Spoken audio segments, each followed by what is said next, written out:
کسی نے آج تک بات نہیں کی،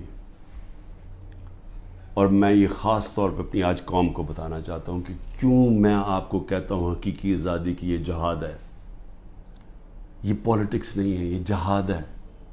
ہم غلام ہیں، غلاموں کے کوئی حقوق نہیں ہوتے، جس طرح میرے کوئی حقوق نہیں تھے۔ میں یعنی سب سے بڑی ملک کی پارٹی کا ہیڈ، جس کو جس طرح اٹھایا انہوں نے، جو کیا، جس طرح ہم کوئی کمی ہے اس ملک کے۔ اب 25 لوگوں کو گولیاں لگیں، جو مرے، جو شہید ہوئے، ابھی تک 9 لوگ غائب ہیں۔ جو پولیس نے یا دھمکیاں دی ہیں، کچھ کیا، وہ انڈر گراؤنڈ گئے ہوئے ہیں، وہ بتا نہیں رہے، مسنگ ہیں 9 لوگ۔ 16 لوگ ہمارے پاس پتہ ہے جن کو گولیاں، 69 لوگوں کو گولیاں ماری اور ان کو شہید کیا گیا۔ فرانس کے اندر ایک لڑکے کو پولیس نے 16 سال کے لڑکے کو گولی ماری، ایک لڑکے کو۔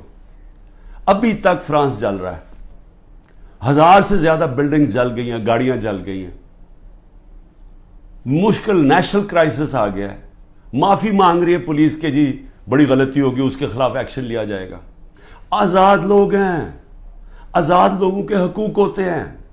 لوگ نکلیں اپنی آزادی کے لیے کہ کیسے جرأت پڑی پولیس کو گولی مارنے کی۔ یہاں 16 لوگوں کا آج تک ٹی وی پہ نام ہی نہیں لیا جا رہا، سب نہتے تھے۔